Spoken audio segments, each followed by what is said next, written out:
الشيطان الرجيم بسم الله الرحمن الرحيم الحمد لله رب العالمين الرحمن الرحيم مالك يوم الدين والصلاة والسلام على أشرف الأنبياء والمرسلين نبينا وحبيبنا وشفيعنا وسيدنا محمد صلى الله عليه وآله وسلم وعلى آله الطيبين الطاهرين وأصحابه الغر الميامين حملة القرآن والسنة وعلى التابعين ومن تبعهم بإحسان إلى يوم الدين mbokk yi nga xam ne ñoo teew ci barab bi di ay mbokk yu góor ak yu jigéen mag ak ndaw ñoo ngi leen di wax yéen ñëpp assalaamu aleykum wa rahmatullahi wa barakaatu.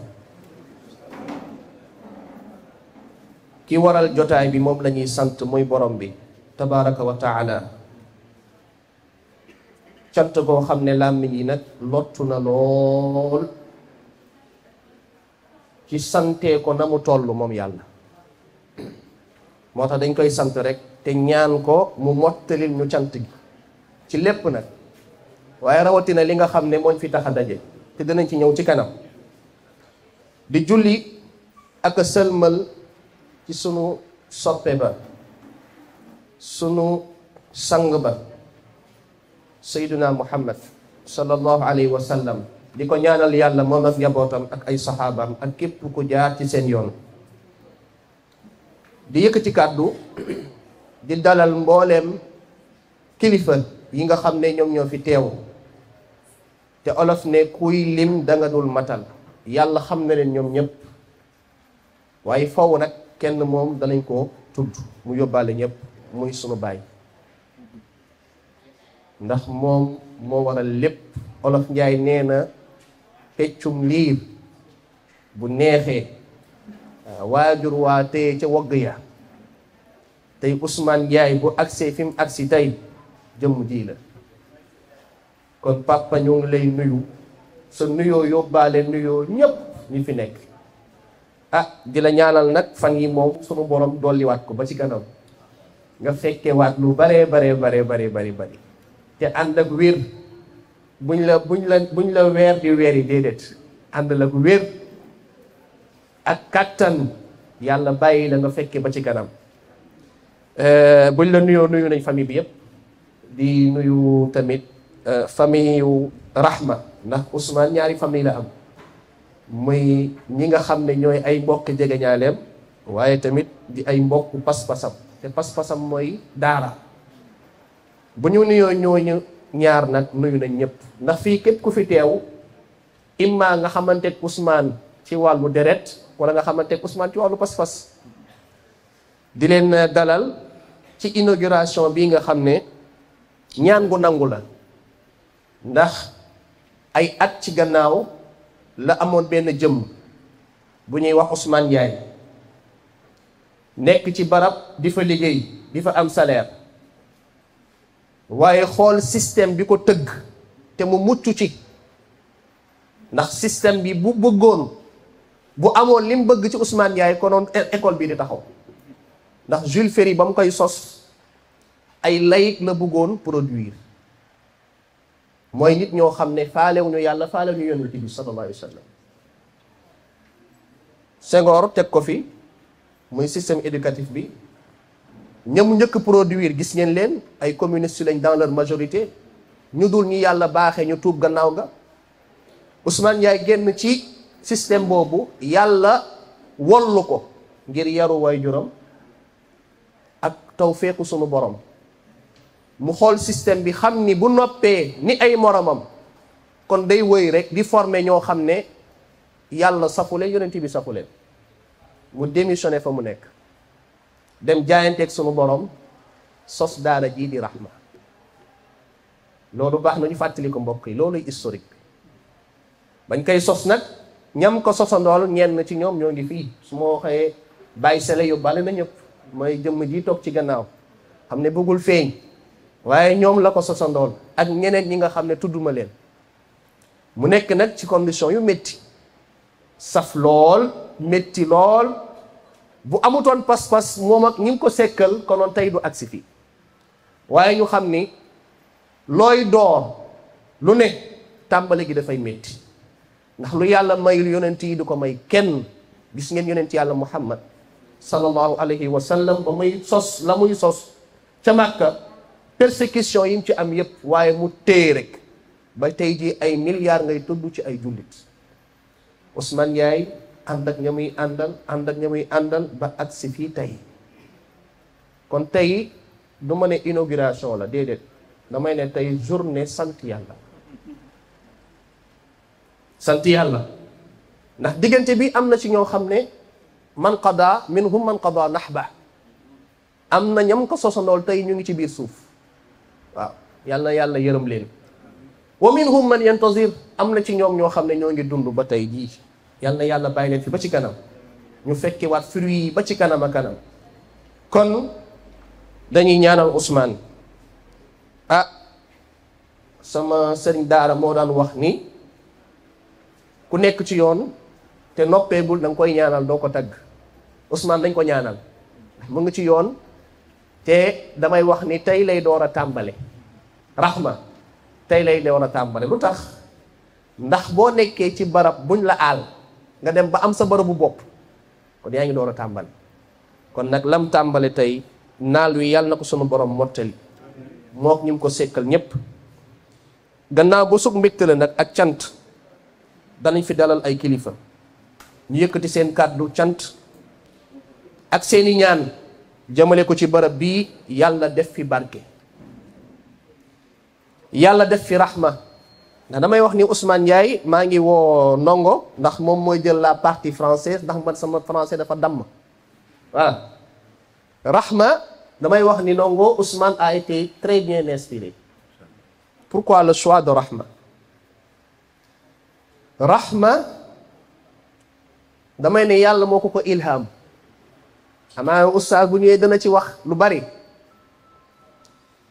ndax yàlla ba muy xamle ndax le plus grand enseignant le premier enseignant c'est Allah subhanahu wa ta'ala et ba muy wax enseignement dans le Coran il a utilisé le nom Ar-Rahman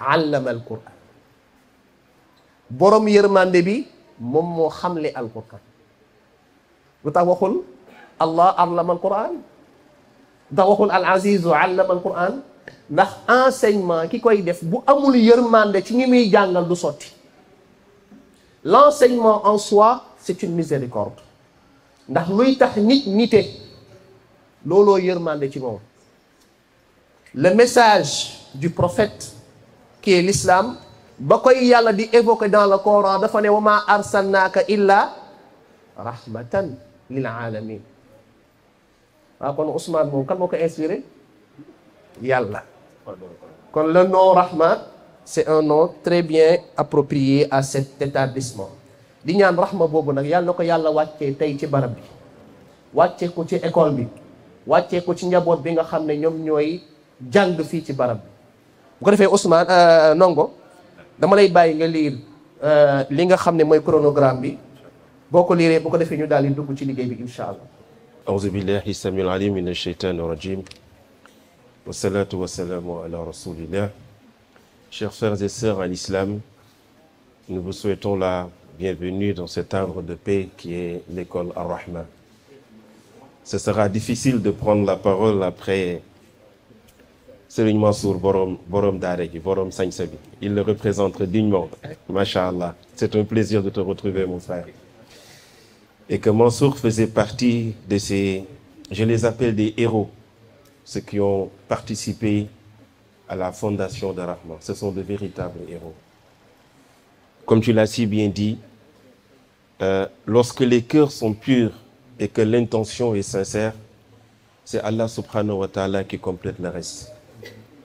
Ousmane, avec ses nobles compagnons, se sont battus corps et âme et ils ont su relever un défi hors du commun. Des groupes de personnes conscients de leur connaissance de l'islam, après de grandes études un peu partout dans des grandes universités du monde, et ce que j'ai dit date de la période des fins des débuts années 70 étaient conscients qu'ils avaient un contrat de conscience avec cette société. Ce groupe d'hommes se sont forgés comme mission de transmettre la parole d'Allah dans un contexte qui était le Sénégal. Ils ont su prêcher l'amour et la vérité sans offenser, sans brusquer. Aujourd'hui, ici au Sénégal, tous les vendredis, on a des sermons qui sont faits en Wolof, c'est grâce à ce groupe de personnes. C'est à une période de l'histoire du Sénégal, on voit des jeunes femmes qui portent le voile, le hijab. C'est grâce à ces groupes de personnes. D'habitude, dans nos mosquées, on entendait 5 muezzins. Si aujourd'hui, on n'entend qu'une seule et d'une voix mélodieuse, c'est grâce à ces groupes de personnes. Si on est revenu à la pure tradition de la sunna du prophète, c'est aussi grâce à ces groupes de personnes. Mais si aujourd'hui encore, le défi d'éduquer nos enfants à la lumière de la sunna, qui reflète des institutions comme Rahma et tant d'autres, c'est grâce à ces groupes de personnes qu'Allah a agréé tout ce qu'ils ont fait pour ce pays-là. Sans plus tarder, aujourd'hui, nous allons commencer suite après ma lecture du programme, donner la parole à un oustaz qui va venir nous lire le Coran. Ensuite, ce sera le discours de Ousmane. Bon, ça aurait été que moi, je ne lui aurais pas donné la parole, hein, mais bon, je vais être gentil aujourd'hui. Ensuite, l'inspecteur de l'IA, bien sûr, viendra prendre la parole. Et les représentants de l'école, sur le plan académique aussi. Et nos représentants ici, en tant que des personnalités connues dans le domaine de la maîtrise des connaissances islamiques, viendront nous rappeler l'essentiel du message islamique. Et ensuite, les anciens présidents de l'APE et le président de la Fédération de Taekwondo. Donc, je vais être sage, il y a des karatékas ici. Et ensuite, il y aura un représentant des anciens élèves de Rahma, ce qui fait qu'au plus tard, aux alentours de 13h, nous aurons terminé cette cérémonie. Sans plus tarder, j'appelle mon frère Moussa. Ñu ngi woo Oustaz Moussa Fall mu ñëw jàngal ñu ci téere Yàlla bi tuuti aaya inshallah. أعوذ بالله من الشيطان الرجيم بسم الله الرحمن الرحيم وإذ قال إبراهيم رب اجعل هذا البلد آمنا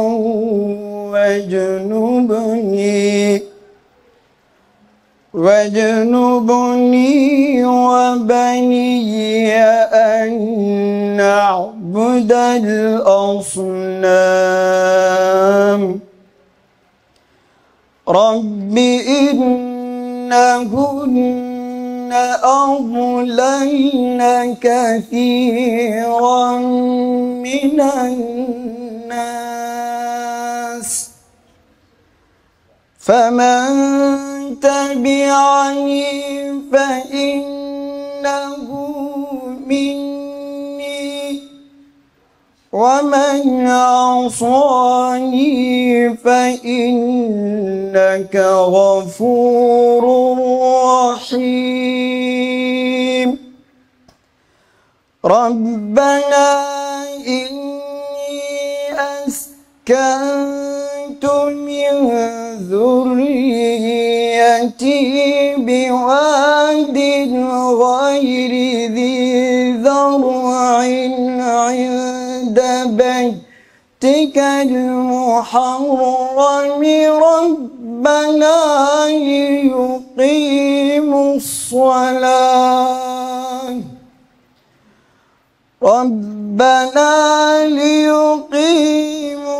الصلاة فاجعل أفئدة من الناس تهوي إليهم وارزقهم من الثمرات لعلهم يشكرون ربنا إنك تعلم ما نخفي وما نعلن وما يخفى على الله من شيء في الأرض ولا في السماء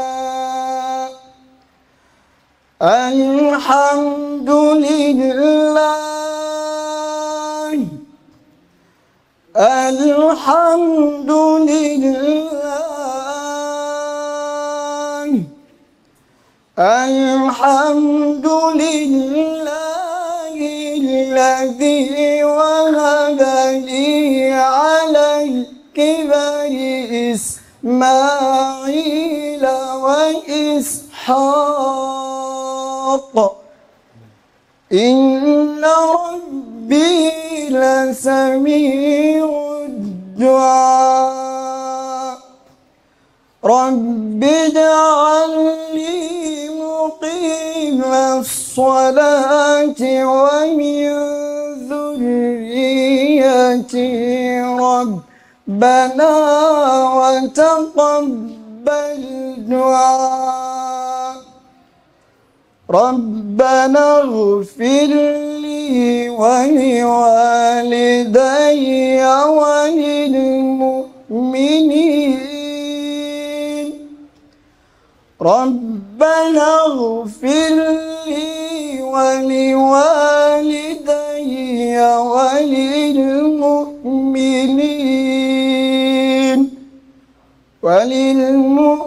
وللمؤمنين يوم يقوم الحساب ولا تحسبن الله غافلا عما يعمل الظالمون إنما يؤخرهم ليوم تشخص فيه الأبصار. Masha'Allah, Jazakallahu khairan. Le Coran nous emporte parfois dans des dimensions qu'on ne soupçonne pas. Sans plus tarder, je laisse la parole au père fondateur de cette institution qui est la cause de notre présence aujourd'hui, mon frère et ami, directeur Ousmane Ndiaye, vous avez la parole. ma dalal koo xam ne dafa am lu ma waxoon lu ma leen di nettali ci ba muy sos hifz bi ba xale yi feree ijj première promotion bi ndax may fàttali ne ñun ñoo leen dalaloon maa ngi nuyu au passage yaayu sama kenn ci xale yooyu papam muy Alpha Omar ba xale yi feree ijj ba yore seen kaamil dal alquran di jàng ma taxaw ci classe bi mu diir taxaw daf ma waxoon ne ma bu fi yemoon sax mu neex maanaam daf ma waxoon ne ma keroog yëg na ni wàccoon naag borom bi waaye ma koy wax tey ne ko tey lay door a tàmbale ndax li nga sos li nga dese dafa bari lool te am na lenn lu ci feeñ ndax buñ demee ba Sénégal ñuy nommé ay directeur yu mokkal alquran kon liggéeyu mudir commencé na def effet ci société bi kon mudir ñoo ngi lay woo nga dalal say gan tàmbale liggéey bi nag waaye liggéey bi sotteeku yàlla barkeel te gunge leen ba ci kanam ak. asalaamaaleykum wa rahmatulah wa barakaatu. waaleykum salaam wa rahmatulah wa barakaatu. Je vois que les guides des pèlerins là, ils parlent fort. Moi, je n'ai pas ce coffre-là. Alhamdulillah. Donc, je vais prendre mon texte parce que samay kilifa yi fi nekk xam naa jàkkaarloog ñoom di wax du yomb. Donc, je préfère lire pour mën a dal. Merci papa parce que On n'a jamais manqué de papier. Donc moi, j'aime bien les papiers, même si les gens, maintenant, ils ont les jeunes là modernes, ils ont le smartphone pour faire leur khutba et autres. Moi, j'aime bien le papier. On n'a jamais manqué de papier à la maison ni de stylo. Donc j'espère que mes enfants ne vont pas en manquer. Traditionnaliste. Alhamdulillah. Donc, mesdames et messieurs, chers élèves, chers enseignants et membres du personnel, je suis honoré de vous accueillir aujourd'hui à l'inauguration de notre nouvelle école. C'est un moment de fierté et d'émotion pour nous tous. Cette école représente bien plus que des murs et des salles de classe. Elle incarne l'espoir et la promesse d'un avenir meilleur pour nos jeunes générations. 23 ans, c'est incroyable de voir à quelle vitesse le temps passe vite pour un entrepreneur. Il y a 2 jeunes entrepreneurs devant moi. Quand je vois mes anciens élèves là-bas, je n'arrive même pas à les distinguer du personnel.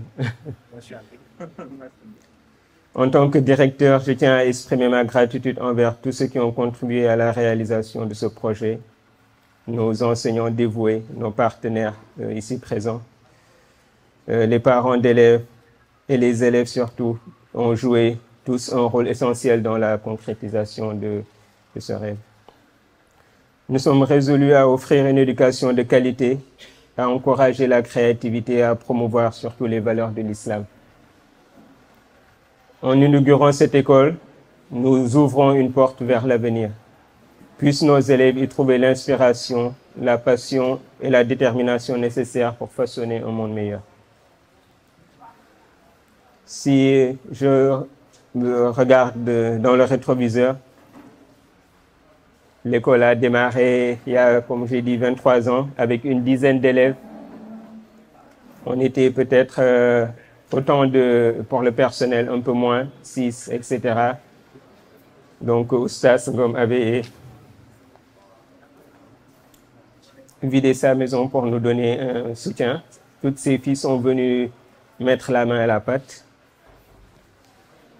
Et certaines ont même abandonné leur travail pour venir dans ce travail islamique.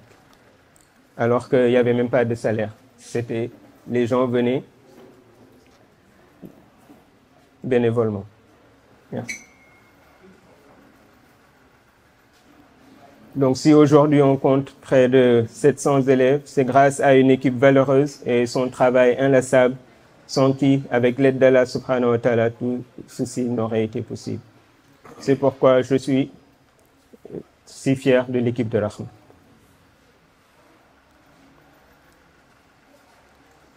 Bon. Quand beaucoup se concentrent sur la mesure de l'impact qu'ils peuvent avoir sur les autres, il est essentiel de prendre du recul et d'être reconnaissant envers toutes les personnes qui vous touchent et vous soutiennent dans ce type de parcours. Et Dieu sait qu'ils sont nombreux, ainsi que de reconnaître celles qui sont restées avec vous depuis le début, comme l'a dit mon grand frère Madiao, que je paraphrase ici. Dans mon cas, comme dans le sien, il y en a trop pour les énumérer. Il y a ma famille qui est là. Ma famille à la maison, comme on dit. Il y a ma famille au travail. On dit même que c'est ma première famille maintenant. Il y a ma famille à la mosquée et ma famille au quartier. Ainsi de suite, tous ensemble dans ce bateau. Donc, par rapport à quand je parlais de ma famille à la maison, mon grand frère qui est là, Doudou, qui est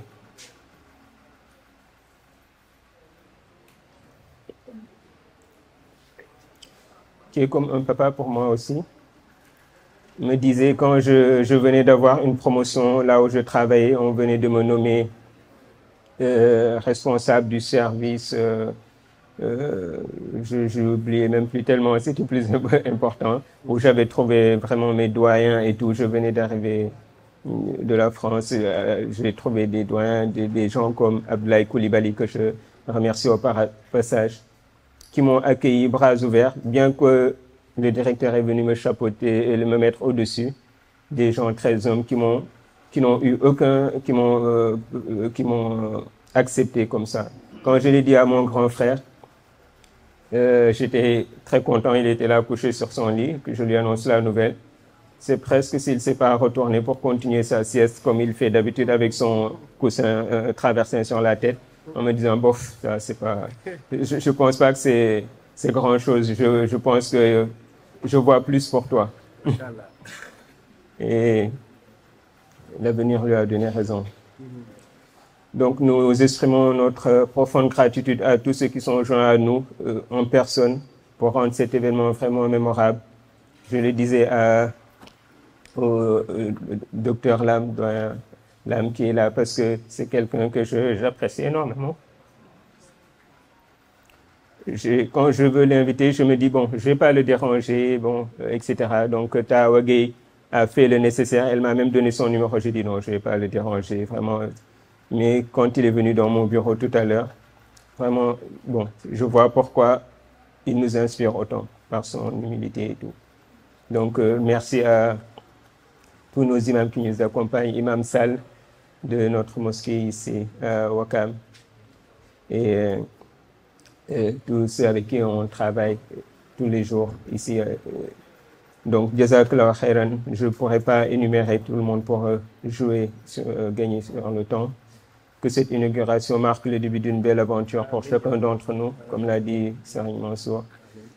J'ai essayé d'être à niveau parce que chaque fois qu'il vient nous présider une cérémonie, je vois qu'il est hyper bien drapé. Donc je me suis dit, même si je ne mets pas les grands boubous, je sais que Mansour il va venir en grand bout. Donc il faut que je sois à niveau. Mais je vois que toujours il arrive à sortir encore un autre truc de son chapeau. Donc, mais j'ai un bon avocat, Cheikh Ndongo est là pour arbitrer. Donc, vive Rahma, vive les enfants et vive l'éducation, vive le Sénégal. Assalamu alaikum wa rahmatullah. jërëjëf Mudir Ousmane ma jéem leen ko tënkal rek ci wolof kàddu gi nga xam ne moom la njëkk ubbee kàddoom mooy dafa am tey émotion ci wolof mooy yëg-yëg bu rëy ci sant yàlla mi nga xam ne moom moo ko yombalal lam dooroon mu agsi fii gannaaw 20 fukki at ak ñett ba tey jii ña nga xam ne ñooy ndongo ya nga xam ne ñoom la njëkkoon dalal ci daara ji nee na tey sax dana am jafe-jafe ngir xam ne leen ak waa daara ji ci boppam ndax léegi ay kilifa lañ ba yore ay ndombu tànk ci réew mi kon day sant yàlla di sant waajuram mi nga xam ne tey fekkee na lii ak ki nga xam ne wala njabootam bi yëpp famille bi yëpp waaye rawatina ki nga xam ne nee na du mag ci moom bàyyi la muy sëñ Duudu nee na mu ngi fàttaliku keroog ba muy am promotion li ma doon wax sànq rek fa mu doon liggéeyee ñëw di ko wax daf ko wax ne ko fi ma la séentu du fii waaye nee na tey amaana lii la ko yàlla wonoon kon fi nga ko séentu woon kon alhamdulilah yi agsi na fi nee na mu ngi sant équipe bu Rahma yëpp di sant parents d'élèves ñoom ci kanam dinañ jël kàddu rawatina ñi nga xam ne ñoo jotoon a jiite association parents d'élèves bi di sant nag oustaz Ngom mi nga xam ne nee na ba muy door daara ji ci këram lañ ko tàmbalee am ñenn ci njabootam ñoo xam ne dañoo démissionné fañ doon liggéeyee ñëw daara ju leen fay dara ñu téye ci daara ji ba tey mu agsi fii kon ñoo ñooy as-saabiquuna al-awwaluun oustaz Ngom yéenay as-saabiquuna al-awwaluun saxaaba yi cër biñ am ci diine ji kenn amu ko ci la leen ko may rek mooy ñoom ñoo téye diine ji ba mu agsi tey fi mu agsi tey joxe seen ñàkk ak seen deret bu doon ne Rahma mooy diine ji tey saxaaba yi ñoom Aboubacar mooy oustaz Ngom nii ak njabootam gis ngeen ba gis ngeen moom ci accès xolam la mu yëg ba tournay xéewal ñooñu yàlla rek a leen mën a fay moo tax tubaab yi naan le mérite appartient à celui qui commence ñi tàmbale ñoom ñoo am mérite moo tax saxaaba yi kenn amul mérite bu ñu am ci diine ji ndax ñoo sos, ndax coono yi fa lay tàmbalee. nee na moo ngi beral cant ngërëm imam Sall mi nga xam ne mooy imaamu gox bi, di sant ak gërëm ñépp ñi nga xam ne ñoom ñoo fi teew gunge liggéey ba mu agsi fii. daanalee kàddoom nag ci ñaan yàlla def barke ci li ñu door tey.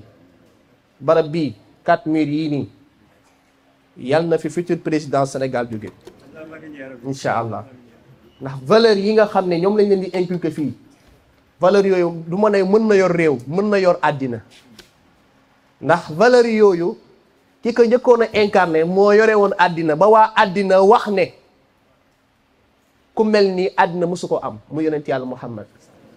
ñamu yaroon ñu yor àddina muy kenn ci ñoom Omar ibnul Xattaab, ba mu tàbbilee l'islam ba Europe, ña nga xam ne ñoo dul woon ay jullit ñoo dem ba reconnaître ne mode de gouvernance bi Muhammad jàngal ay saxaabaam ba saxaaba yoree ko àddina musta am ci kaw suuf, ne gërëm nañ l'islam comme diine. kon xale yooyu ñuy former fii ñooñu yàlla nañu yor réew mi ëllëg. dafa am ñaar yi may daanelee. ki nga xam ne mooy Michael Hart dafa bind les 100 hommes qui ont marqué l'humanité. kim ci njëkk lim mooy Muhammad. du jullit, nee na lim réussir ci la temporel ak spirituel nit musu ko réussir ci kaw suuf. valeur yooyu la Ousmane def ci daara ji bi ci former xale yi. keneen ki mooy Omar ibn al-Khattab nga xam ne ci produit yonent bi la bokk, ci école yonent bi la génnee sallallahu alayhi wa sallam. keroog ba mu daanelee puissance yi fi nekkoon di noggatu àddina muy Perse yi ak Romains yi, daaneel seen puissance ak moyens yu ndaw yi mu yore woon, waaye nag mu yiiree ko ngëm yàlla. saxaaba yi dama ne ba ñuy daaneel puissance yooyu yoruñu woon ay drone, yoruñu woon nucléaire, iman lañu yoroon. moo tax buuru Rome bi ci jamono jooju dafa dépêché benn émissaire ne ko demal nga gëstul ma ci mbiru Omar. ba muy ñëw pour moom da koy fekk ci benn citadelle, benn palais bu mag, garde yi des milliers de gardes. ba mu ñëwee laajte Omar ñu ne ko mi ngi suufu garab bële di nelaw. mu ne déedéet, man chef de l'état ñi daaneel sunu état yi moom lay laaj ci. ñu ne ko Omar ibn al-Khattab ngay laaj ci. mu ne leen waaw, ñu ne ko mi ngi nee di tëdd ci suufu garab. mu ne sans garde, ñu ne ko déedéet soxla ko. ba mu ñëwee ba yee Omar daf ko ne xakamta fa adalta fa nimt. mu ne ko sa mode de gouvernance bi dafa tegu ci maandute, moo tax nga sañ a nelaw kenn du la garder. valeur wu ña formé woon ñooñu nag Ousmane ci lay formé suñuy doom. yàlla nga àggale. Donc nous allons prendre un moment pour laisser la place aux élèves afin qu'ils viennent nous faire une représentation de leurs œuvres. Les anciens élèves, vous êtes prêts? Ils sont là? Alaykoum salam. Tu es un ancien de Rahma? Oui. Tu as déjà la barbe, toi? Comment tu t'appelles? Kanjoura Abdoutab. Kanjoura? Oui. J'en profite parce que fii kenn du dóor xale. Machallah. Mais nag ñun ñi ñu doon dóoree moo gën a garaaw. docteur ñoom docteur Lam yi benn bis laa nekk Bilal di përti benn paar romb ma xool ma. dama li nga def nu mu tudd. Je suis resté 1 heure de temps mënumaa dem mënumaa tontu. mais fii nag kenn du dóor xale te dinañ ko jàngal xam-xam. Ce qui est extraordinaire. Alors, comment tu as vécu ton passage à Rahma? Assalamu alaikum. Alaykoum salam. Vas-y. Lettre à Rahma. Aujourd'hui encore, Rahma fait ce qu'elle sait faire de mieux. Rassembler des gens d'horizons différents autour d'une seule unique chose, le partage, l'éducation, la religion. Plus qu'une école, Rahma est une famille. Plus que des enseignants et des camarades, on y trouve des tontons, des tatas, des amis, des compagnons pour la vie. Rahma nous enseigne les maths, l'histoire, la géographie, le Coran, la sira du prophète bien-aimé, sallallahu alayhi wa sallam, le fiqh et plein d'autres choses très importantes. Mais la leçon la plus importante que Rahma nous enseigne, c'est le partage, la sororité, la fraternité, la tolérance, se réunir pour Allah, car Rahma, on nous apprend à lire, à écrire et à compter, comme on nous apprend à parler, à marcher, à s'asseoir, à bien se comporter et à adorer Allah. Je ne peux m'empêcher de penser à la douceur de Tata Fatima, à la voix mélodieuse de tonton Konaté, au calme de Tata Awa Gueye, peu importe ce qui se passe. À la bonne humeur de tonton Baïsele, au cours animé de tonton Bokar. Je pense à tonton Ousmane, notre père à tous, à Tata Ondoy, à Tata Laïssa, à Tata Félicité, à tonton Elage, et à toutes ces magnifiques et incroyables personnes, enseignants, chauffeurs de bus, femmes de ménage, qui ont fait plus que nous accompagner, qui nous ont portés. Qu'Allah vous le rende au centuple. Je pense aussi aux incroyables fêtes de fin d'année, aux après-midi à la cantine, ces moments privilégiés où des liens se sont formés. Je pense aux prières en groupe, aux journées set-setal, aux sorties. Je pense aux éclats de rire, aux pleurs, à tous ces moments inoubliables. Merci pour ces souvenirs gravés à l'encre de nos cœurs. Merci pour tous ces oncles et tantes, frères et sœurs. Merci pour ta chaleur. Merci pour cette grande famille. Puisse le Tout-Puissant nous réunisse encore dans son paradis céleste. Amin. Par Rahma, nos chemins se sont croisés. Par Rahma, on est à jamais liés. Pour Rahma, nous nous réunissons ce matin. Merci. Non, non, ne pars pas, ne pars pas. C'est pas tout de faire des discours. Qu'est-ce que tu fais dans la vie maintenant? Moi, bon, en ce moment, je suis stagiaire à la Sonatel. Je suis conseiller client. Et tu as fait quoi comme formation? J'ai suivi une formation en agrobusiness. En agrobusiness. Oui. D'accord. Est-ce que tu la morale de l'Arma et tout ça, ça t'accompagne toujours? Bien sûr. Bien sûr. Alhamdulillah. Jazakallah khairan. Merci. mën nga def résumé en wolof. Résumé en wolof. Ok. benn résumé bu gàtt rek en wolof. Asalaamaaleykum. Aleykum salaam. maa ngi leen di nuyu di leen sant di leen gërëm. ñu ngi nuyu suñu papa ji tonton Ousmane di nuyu suñu tata yëpp. yaakaar naa ne Rahma ñun génération deuxième génération bi lañ bokk. waaw Rahma mi ngi nekk Liberté 1 ñun fa la ñu commencé jàngee. jàngal nañu alxuraan jàngal ñu lire jàngal ñu français jàngal ñu lépp loo xam ne que daf ñuy jëriñ suñu àdduna. ñu ngi remercier tata yi tonton yi di remercier bépp nit boo xam ne jàppale nañu suñu jàng ba ñu yegg si fii tey ñu yegg si. di ñaan yàlla Rahma nekk école bu gën a mag ci Sénégal ak fépp ci àdduna bi incha allah parce que alxuraan la ñuy jàngal te tamit lu baax ci suñu diine la ñuy jàngal te yaakaar naa ne diine bi moo ëpp solo kon ñu ñaan yàlla rek yàlla guddal fan yi guddal suñu fanu suñu papa ji suñu yaay ñaanal ñëpp yàlla def lu gën ci ñun. Ok. Jazakallah khairan. Vous avez quelque chose à projeter? Oui. D'accord, allez-y.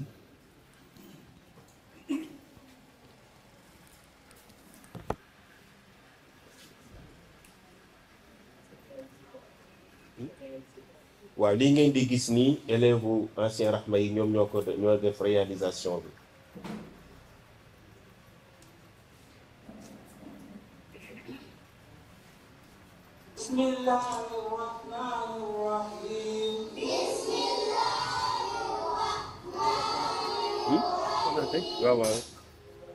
Rahma fait ce qu'il sait faire de mieux. Rassembler des gens d'horizons différents autour d'une seule et unique chose. Le partage, l'éducation, la religion. Plus qu'une école, Rahma est une famille. Un sentiment de soutien mutuel, des liens durables, une culture d'entraide. Nous y avons appris beaucoup de choses certaines. Des choses de la vie, comme lire, écrire et bien d'autres. Mais la leçon la plus importante que Rahma nous enseigne, c'est le partage, la sororité, la fraternité, la tolérance et se réunir pour Allah. Aujourd'hui, lorsque je repense à cette école, ce ne sont pas seulement des murs de briques et les bancs de bois qui me viennent à l'esprit, mais les visages souriants des amis, les sourires bienveillants des enseignants et l'esprit de communauté qui nous enveloppe tous. Cette école ne m'a pas seulement enseigné des faits et des chiffres, elle m'a appris l'importance de la compassion, de la persévérance et de la bienveillance. Elle m'a préparé à affronter les défis du monde avec confiance et détermination, tout en sachant que dans chaque étape de ma vie, il y a Allah subhanahu wa ta'ala qui est et sera pour toujours à côté de nous pour nous soutenir, nous donner de la force dont on a besoin pour affronter ces phases éphémères que possède cette dunya. Ainsi, même si le temps a passé et que les saisons ont changé, cette école restera toujours un foyer dans mon cœur. Un lieu où j'ai non seulement grandi, mais où j'ai aussi été élevé par une communauté dévouée à l'éducation et à l'épanouissement de chaque enfant. Merci pour tous ces souvenirs gravés à l'encre dans mon cœur. Merci pour tous ces ombres éteintes, frères et sœurs. Merci pour ta chaleur. Merci pour cette grande famille. Puisse le Tout-Puissant nous réunir encore dans son paradis céleste. Amen. Par Rahman, nos chemins se sont croisés. Par Rahman, on n'y a jamais lié. Pour Rahman, nous nous réunissons ce matin. Alhamdulillah. Masha'Allah. Ousmane, yaa jàngal xale yi ñuy jooyloo seeni papa. On ne peut pas être autant insensible à ce beau message, cette voix magnifique qui commence. J'ai oublié de dire aussi que nous comptons créer une fondation des anciens élèves afin d'aider Rahma dans ses différents projets, Inch'Allah, à l'avenir. Merci. Masha'Allah. Vraiment extraordinaire. Alhamdulillah, yalla len yalla def. Magou l'islam. Jazakallahu khairan. Masha'Allah. Il le mérite. Il le mérite. Ce montage est extraordinaire. Le message est très lourd de sens. Alhamdulillah, on ne peut pas dire mieux. Mais Oustaz Mansour, xale yi ñu yar ci diine nii la ñuy mel. boo gisee tubaab yi lii lañ ñu doon jéem a xañ ndax ñoom ba ñuy andi fii programme Jules Ferry yàgg naa ko wax ci samay xutba dañoo bëggoon a créer ay nit ñoo xam ne yàlla du bokk seen programme yonent yàlla Muhammad du bokk seen programme sallallahu alayhi wa sallam moo tax Ousmane Ndiaye li mu def xamu ko sax waaw xamu ko xale bi li mu fi làkk ci tubaab wutewul ak Macron buy wax làkk ci tubaab il a parlé avec un ton machallah soko teewul ay valeur islam moo ngi ci biiram di dellu ca la yàlla waxoon wabtaxi fi ma aataaka allahu daar al axira wala tansa nasibaka min addunia yàlla dafa ne lépp lu ma la jox fii ci àddina na nga ko liggéeyalee sa àllaaxira tubaab bi loolu la ñu doon jéem a xañ def ñu ay nitu àddina fàtte àllaaxira yaalamuuna zahiran min alxayaati dunia wa hum an il axirati hum gafiluun seen xam-xam yem ci mat physique chimie waaye iqra bismi rabbika mënuñu ko prononcé li may faral di dégg ci ñenn ci ay soi-disant intellectuel may rus tudd ay Muhammad ak Ibrahim nekk ci ay plateau télé naan vous savez j'ai fait des études en droit j'ai pas eu la chance d'apprendre le Coran kooku ayib la musiba la boo duggee sa bàmmeel looy wax yàlla racine carrée de 9 égale combien loolu la malaaka yi di laaj man rabbuk ma diinuk wa man nabiyuka Muhammad Ousmane loolu la xam tàggat ay xale yoo xam ne bu ñu waxee français ak Macron ma wax français ñoo yem waaye ñu yar leen ci diine ba ñooñu yuslixuuna fil ard wala yufsiduun ndax ñee yufsiduuna fil ard wala yuslixuun loolu mooy programme Jules Ferry yàq àddina jéem a daganal ay loi LGBT te duñu yéwanal àddina waaye Ousmane ñii mu formé dañuy defar àddina te duñ ko yàq moo tax Ousmane sa jërëjëf du fii ëllëg la boo dajeeg yàlla xale yi fi jàng yëpp yàlla leen yàlla barkeel li may wax nag ñoom oustaz Dame Ndiaye ak ñoom docteur Lam ñoo ma ko gën a mën a wax moo tax Cheikh Ndongo dama lay bàyyi nga dalal leen incha allah. Alors, la présence de cette honorable personnalité de l'islam, Oustaz Dame Ndiaye, va prendre la parole. Et suite à ça, nous vous parlerons beaucoup de son parcours. Oustaz, bismillah. Assalamu alaikum wa rahmatullahi wa barakatuh. Wa alaikum salaam. maa ngi nuyu kilifa yi fi teew yëpp jarul may tudd seen tur borom bi tabaraka wa taala bi mu ñuy wax li mu sas yonent yi ci ñeenti bërëb la ko wax ci alquran ne yonent yi seen sas mooy jàngal nit ñi ak yar leen ñeenti bërëb yépp ñett yi yar la njëkk a tudd ci jàng benn rek la ci jiital njàng ci yar te booba yonent yàlla Ibrahima la wax ci turam ndax yonent yàlla Ibrahima xamuloon ne yar moo gën a fooru njàng waaye yàlla moom bi muy présenté liggéeyu yonent yi te mooy yar ak jàng moom mi xam ne yar a gën njàng yar lañ njëkk a tudd ci jàng bu ngeen demee ci alquran moom ngeen vérifier li ma wax ni loolu moo tax l'islam nangu na ku nekk jàngal jullit yi parce que jullit ñi leen mën a jàngal bari nañ mais nangul kenn yar leen jullit ñi ku dul l'islam ndax jikko yi mu bëgg jullit ñi am ko ba man li tax yàlla indee bi l'islam rek la moo leen ko mën a yare yar nag daa gën a jafe jàngale moo tax jàngale ñu bari man ko te yar ñu néew man ko ndax mën ngaa jàngal ku la ëpp xam-xam mais mun loo yar koo gën te yaru boo gisee ñun way jur yi ñu am defet ci yar suñu doom yi parce que yar mooy kaay mel ni man kaay mel ni man nag doo ko wax koo gën a jag ñun njëmuñoo wax suñ doom yi kaay mel ni man parce que xam nañ ne suñ doom yi xam nañ ne ñun jaguñu loolu mooy difficulté bi loolu nag dafa am solo sénégalais yi yàlla baaxee leen ko depuis même bi fi colon yi nekkee sax li yàlla dogal mooy njàng bi moo nekkoon ñaar mais yar bi benn la woon amoon na enseignement arabo-islamique am enseignement français mais éducation était toujours seule islamique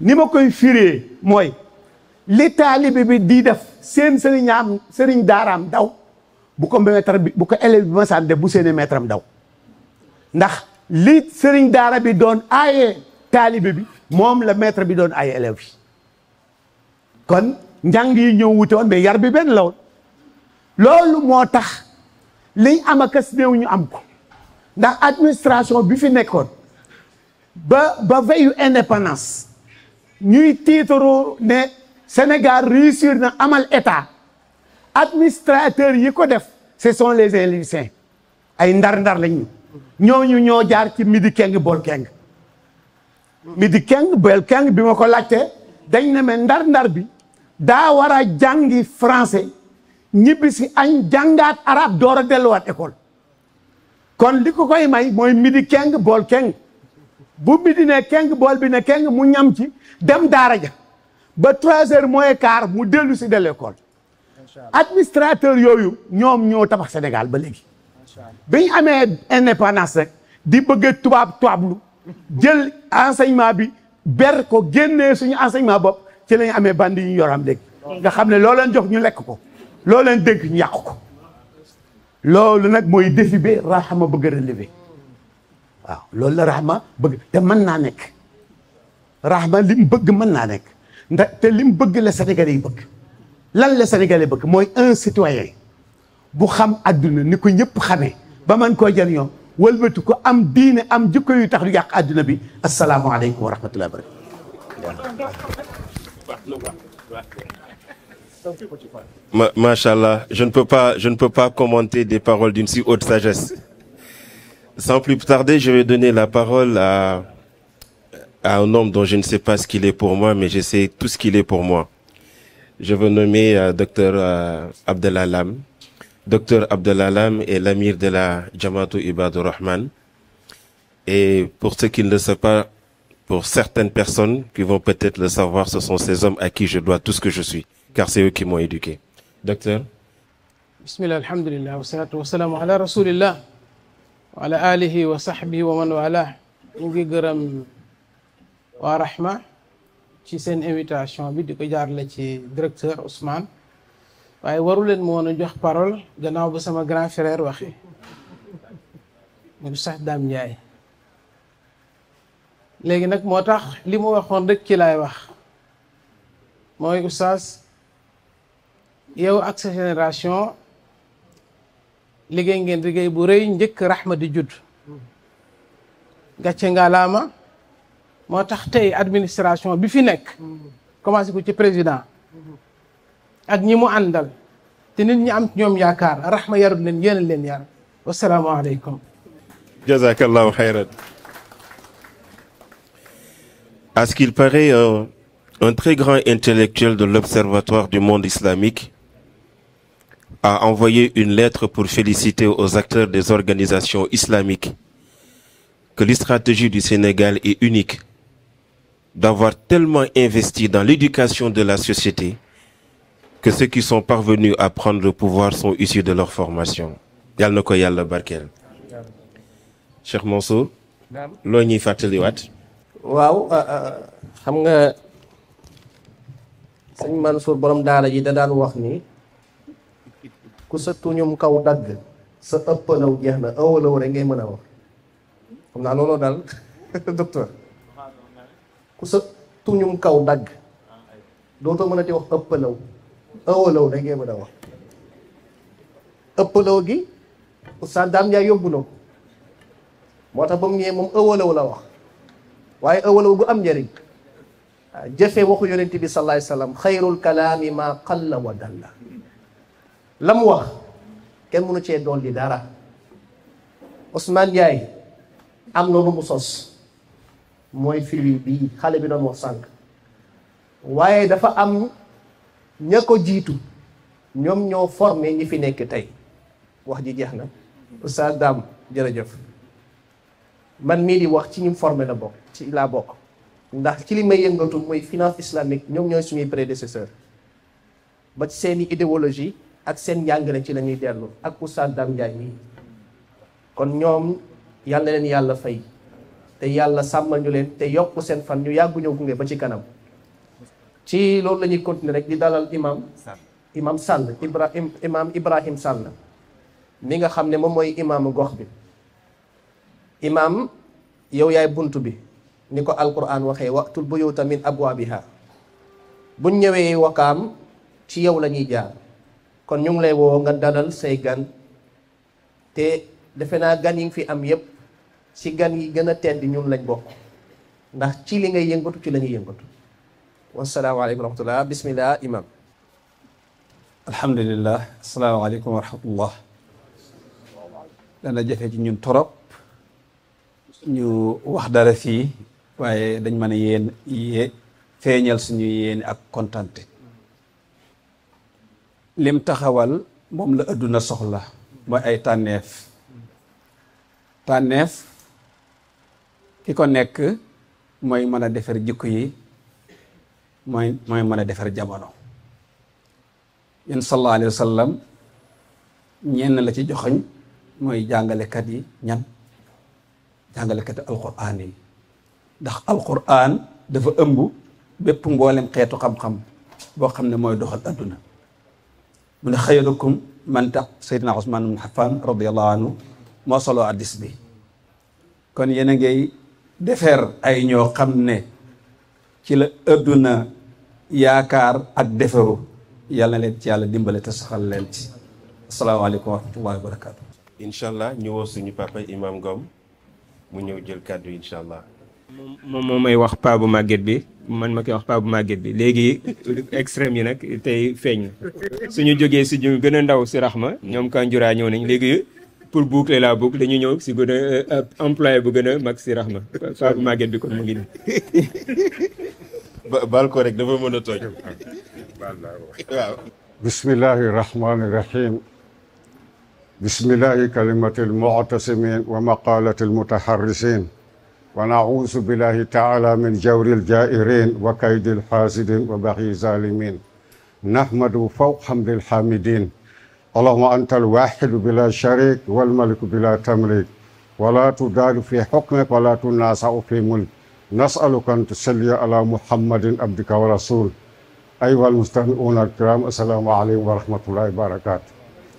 mbokk fi jiitu léegi ne jeetaay bi jeetaay bu jafee waxtaane la rawatina koo xam ne moom déggul olof man moom dégguma olof te ñëpp xam nañu dégguma olof kon bu jeetaay bu mel nii teewee ay kilifa teew fi ñoo xam ne langage yëpp dégg nañu ko buñ ma wooyee mënoon na ma cee naka woo sax xam ne man li ma seq ak moom mooy li ñu doon liggéey di ko encore ba mu agsi fi loolu ma taxaw fi wax ñàkk a taxaw fi wax yàlla moom xam ne li xew fa tabaarakalaw yàlla boole ay nit ba ñu boole école bi taxawagut ñu ngi doon daje ci jàkka boo xam ne kenn du ko tuddee jàkka bu ndaw mu nekk jàkka bi nga xam mooy masjid bi nga xam ne moom la imam Ahmed Dame Ndiaye di jiite boobu mbaraag la woon ba ñu ma jàngale ba ñu yokkaat ko foofu laa xam ne Ousmane Ndiaye mu may indi ci otoom bloc scientifique ñuy toog ci saal di waxtaan même guddi bi mu wax ne dama bëgg nga xalaatal ma tur bi ñuy taxawee école bi ban tur lay nekk ma ne ko demal nga xalaat ma xalaat ba mu xëy see def ne rahma laa xalaat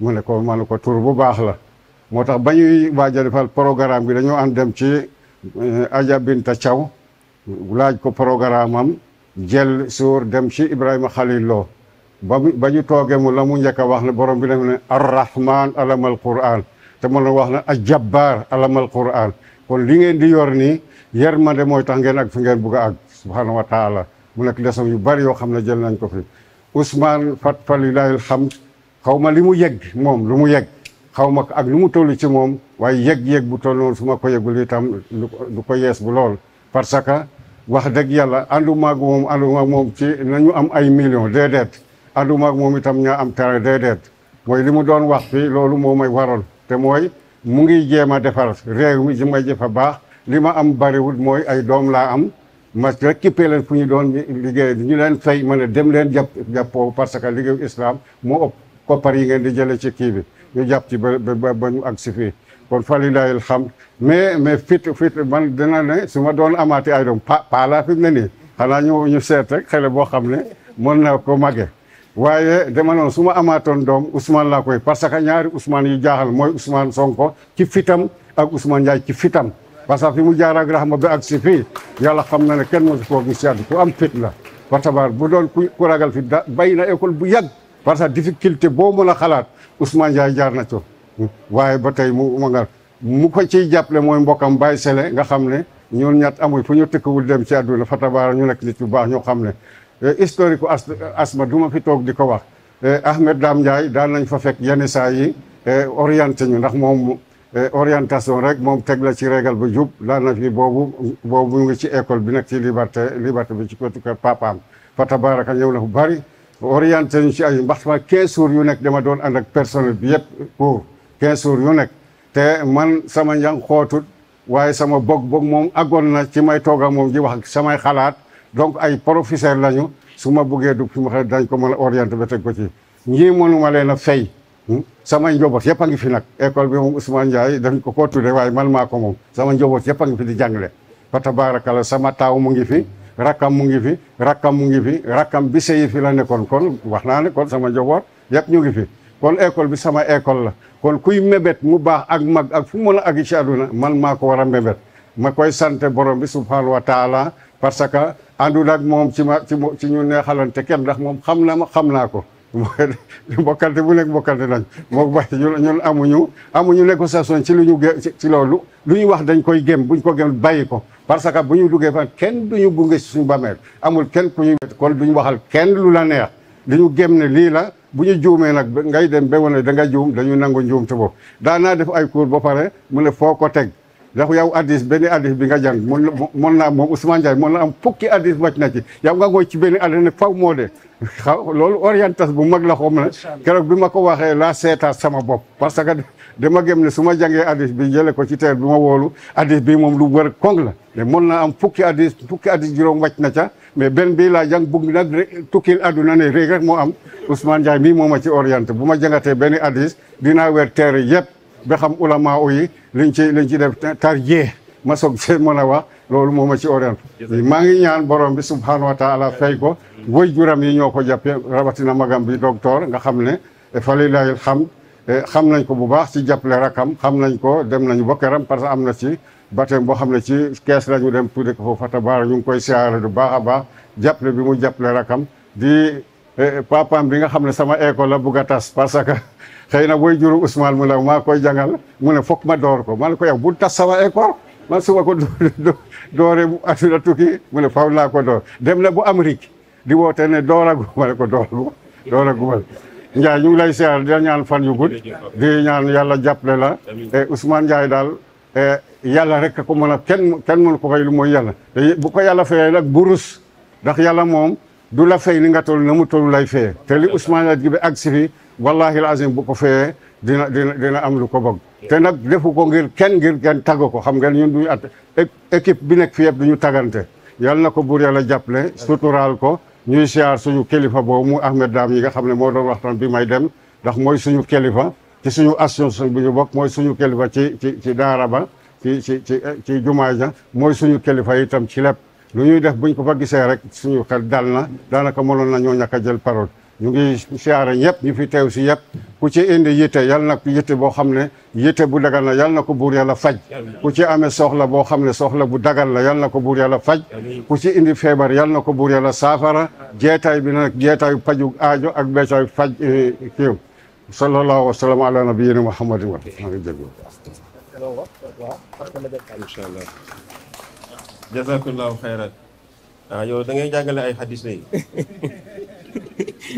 ma dugal tu t'es non comme moom dañuy nu mu tudd suñu xëccoo moom man ak moom dafa yàgg gis naa mu ëppale ma temps de parole moo tax ma ne man tamit foog ma waxaat tuuti comme nuñ koy defee si débat politique yi compté naa nombre de minutes mi moo ma ëppale donc deseel na ma 3 minutes donc lu ma bëggoon wax rek mooy tout à l'heure dañu prévoir les autorités donc éducatives après mon intervention.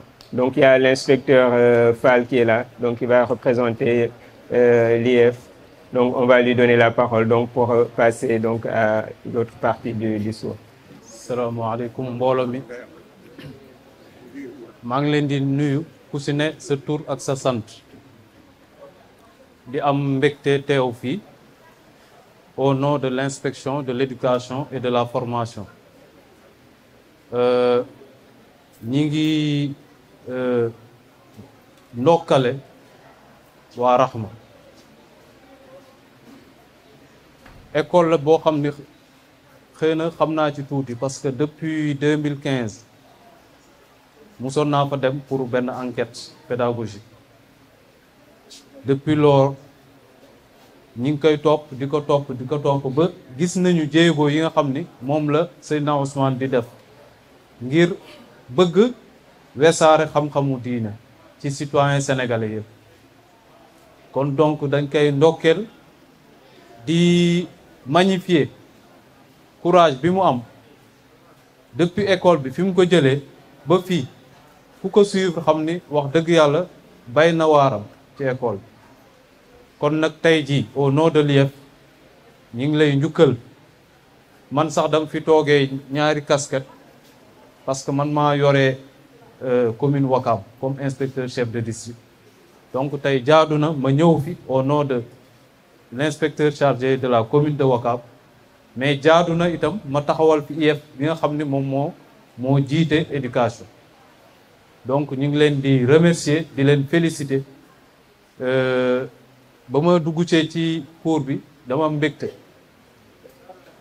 parce que boo xoolee li ku amul détermination ak courage mënul jëmmal li donc tey ji état du Sénégal mi ngi lay dolli njukkal moom la war éducation mais c'est une compétence boo xam ne daf ko transférer au secteur privé kon nag moom bu ci bay waaram war nañ ko appuyer gën ko delloo njukkal donc au nom du ministère de l'éducation mi ngi leen di remercier di leen féliciter ci structure bi ngeen taxawal di ñaan yàlla ay borom xam-xam juddu fi ñu dem ba président de la république taxaw ni école Rahma la jógee waaw yàlla mën na ko yàlla def waaw ñi ngi am mbégte également ci diine bi ngeen di dugal ci doomu jullit yi am na léegi ku fi taxaw ni bëggoon wax xayrukum man ta'allama al-qur'ana wa 'allamahu waaye ku gën ci mbindeef fi mooy ki nga xam ni yàlla daf ko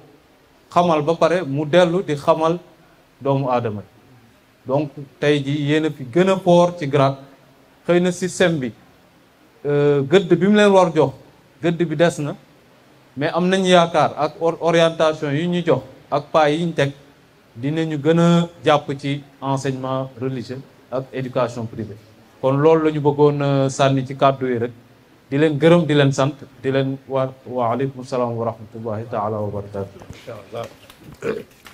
Machallah, inspecteur. Jazakallah khairan. D'ici Jotogum, tout ce que nous avons entendu depuis ce matin, alhamdulillah, ne fait que raffermir l'espoir que nous avons et que, Inch'Allah, les choses en suivront de meilleures. Alors, Mansour, nous avons d'honorables invités qui sont présents. Nous avons beaucoup de personnalités. Et au nom de toute l'équipe d'Ar-Rahma, je te prie de les remercier.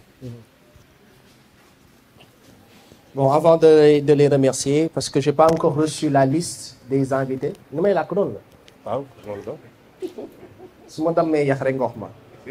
Donc, on va passer la parole. Ah bon. Dañuy jox parole bi man olof lañ ma sant ma wax ki nga xam ne moom moo représenté partenaire ñi nga xam ne ñoom ñoo taxawal lii mooy waa WK Advisory muy monsieur Thiam xam na agsi na monsieur Thiam vous avez la parole. Cheikh Ousmane moo ne donte ñaari moo rek la waaw incha allah mënul ñàkk. Asalaamaaleykum wa rahmatullah wa barakatuh. ñoo ngi leen di nuyu di leen ndokkale ci journée bi xam naa di profiter aussi ci occasion bi lenn ci parents d'élèves yi fi nekk nga xam ne jotoon nañu jokkoo ak ñoom ci atam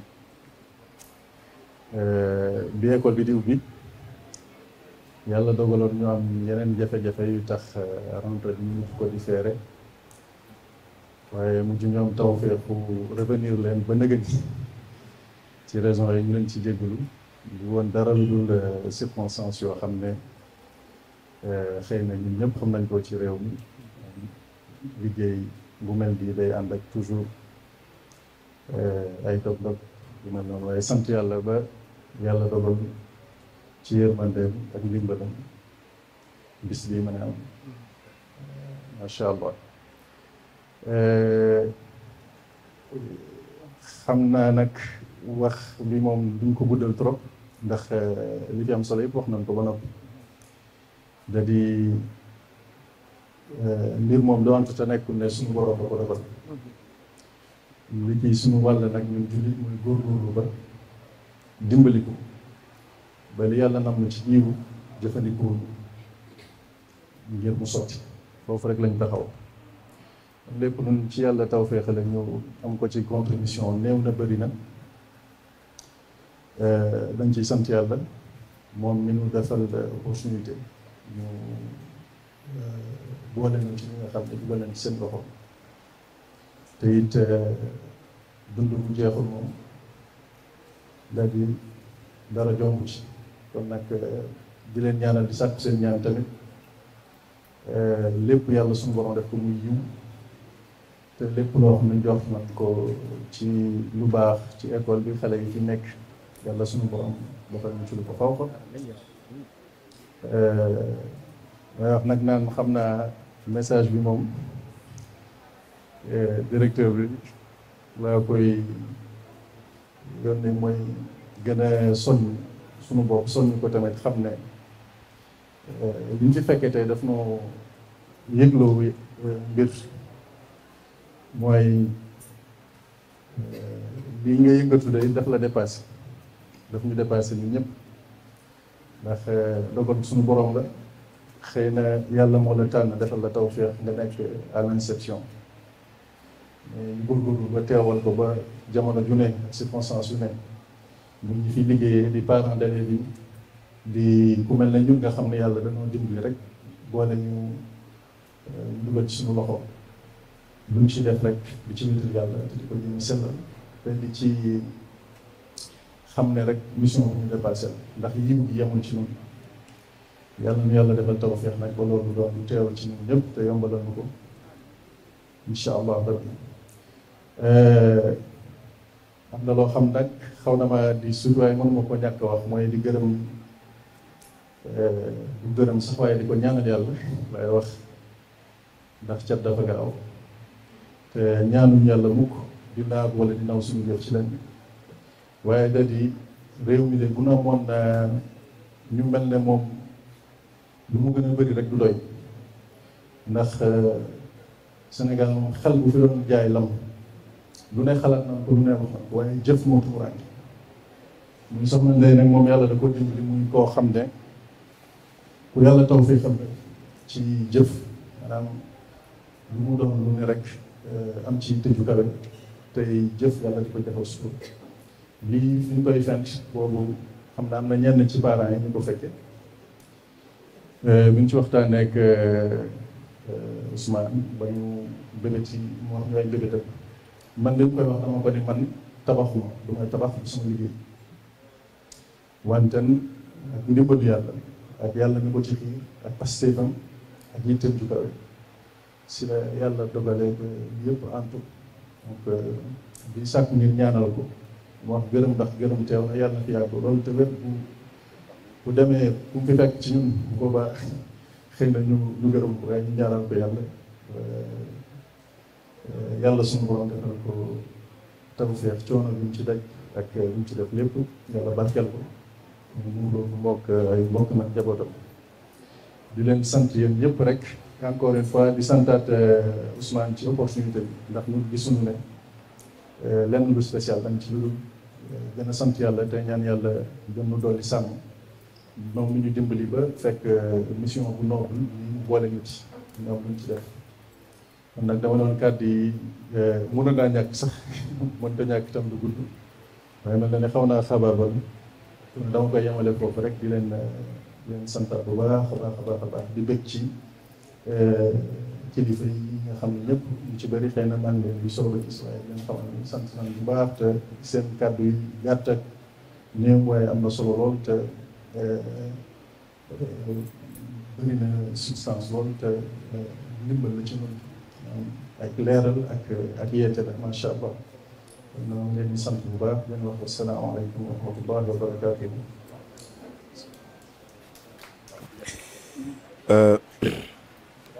Nous remercions parmi ces autres notre père, Tonton Ndiaye, père de Ousmane, pour sa présence. Doudou, le grand frère bienveillant, qui l'a beaucoup accompagné et assisté. Omar Sy, aussi, de la famille. Alioune Badara Gueye, son cousin. Et Reki Ndiaye, la grande sœur. Imam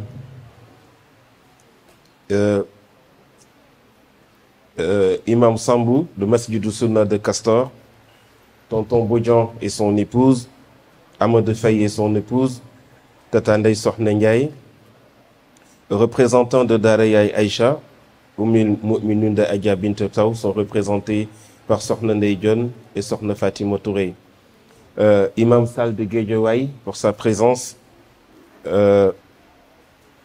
Imam Sambassi, Imam Bey Diop et Ibrahim Sakho, ainsi que Dr Abdallah Lam de la Jamaatu Ibadur Rahman et du collectif des organisations islamiques du Sénégal. Je dois aussi donner la parole à un des partenaires stratégiques de Rahma, un homme d'une très grande bienveillance quand il s'agit de l'islam. Je vais dire Tonton Bodian. Tonton Bodian est un homme exceptionnel qui fait de très grandes choses, n'est-ce pas? Ces colonies de vacances me manquent énormément, mais particulièrement sa capacité à s'investir pour l'islam. Tonton Bodian, vous avez la parole. Assalamu alaikum wa rahmatullah. Je vais parler en français et voilà, je pense que je me ferai mieux entendre avec ça. Sinon, je peux parler en wolof aussi. Alhamdulillah, alhamdulillah, alhamdulillah. Nous remercions Dieu pour nous avoir donné cette chance-là. Un véritable coup de chance. Ousmane Ndiaye, nous te remercions vivement. Au-delà des propos qui peuvent sortir de ma bouche, c'est le cœur qui parle.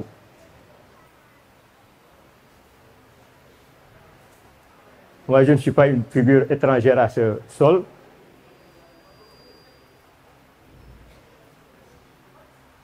Mes enfants sont passés par là.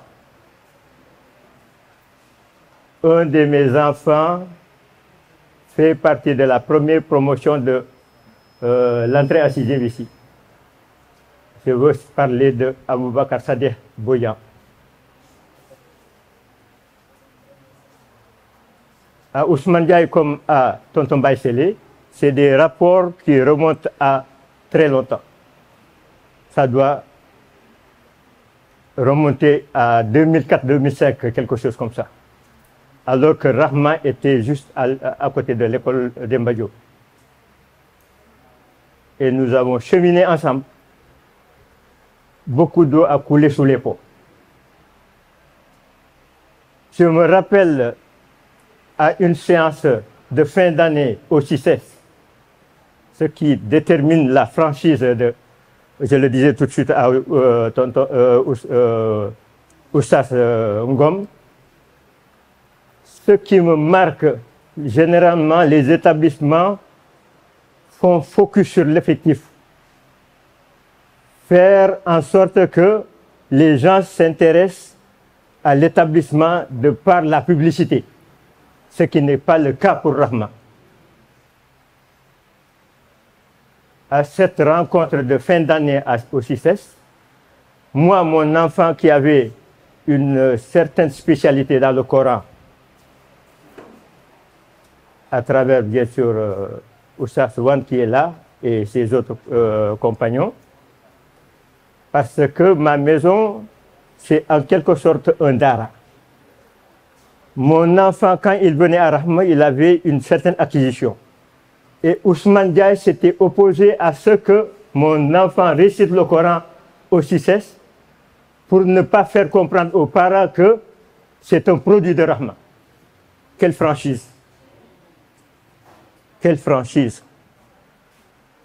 Il s'est opposé à ce que Aboubakar Sadeh Boyan récite le Coran.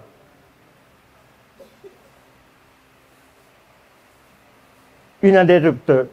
À un certain moment, j'ai écrit une note à mes enfants qui sont un peu éparpillés, comme ici au Sénégal.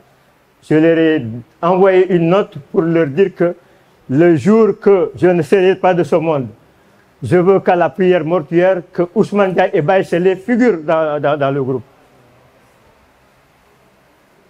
Un de mes enfants m'a appelé pour me demander, papa, est-ce que tu es malade? Je lui ai dit non, je ne suis pas malade. Ce qui me lie à ces gens-là, à ces figures-là, c'est très profond. Rahma a connu des moments terribles. À un certain moment, nous avons voulu ériger Rahma en collège. Il est là. Le président RPE, Ibrahima Dia, est là. Il était président à un certain moment. Son épouse est là, Madame Diaye, et elle a été aussi présidente. Nous avons voulu bénéficier de financement. Et qui dit financement fait allusion aux banques. Par moments, nous étions dans des rencontres très tendues. Tout simplement, le sellal qui anime l'islam fait que les gens s'opposent à ce que l'on aille vers les banques avec un emprunt, avec intérêt. Nous étions là exposés. Il fallait que nos enfants aillent au collège et Rahman ne pouvait pas faire face à ça. À un certain moment, nous sommes entre parents, nous nous sommes organisés en sorte d'avoir des apports pour créer un collège. Et le collège n'a pas été productif. Il y avait des actions de 500 000, 1 million, des trucs comme ça, là, ils sont là. Des classes de 3 à 5 élèves, ça ne peut pas être productif alors que la classe doit avoir tous les profs dévolus pour un collège. Nous avons fait fiasco, mais les intentions étaient là. Et le collège commençait à grignoter sur les fonds de l'école primaire. C'est pourquoi nous avons mis une croix sur le collège. Vous, anciens élèves qui êtes là, qui veulent accompagner Rahma, pensez à mettre vos tentacules dans tous les départements, j'allais dire. C'est possible, il faut avoir la volonté, mais Ousmane, li ñu lay ñaanal yàlla mooy li ñuy ñaanal kilifa yi yàgg fi te wér.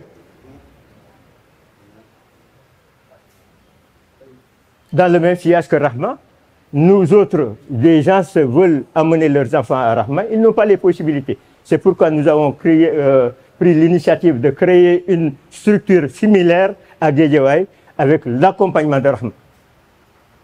Ça doit pouvoir s'étendre dans tous les départements. La matière grise est là, l'intelligence est là. Comment procéder? Il faut que la communauté s'organise en sorte que nous puissions avoir autant de Rahma que de régions, de départements. Assalamu alaikum wa rahmatullah. Merci beaucoup. Voilà.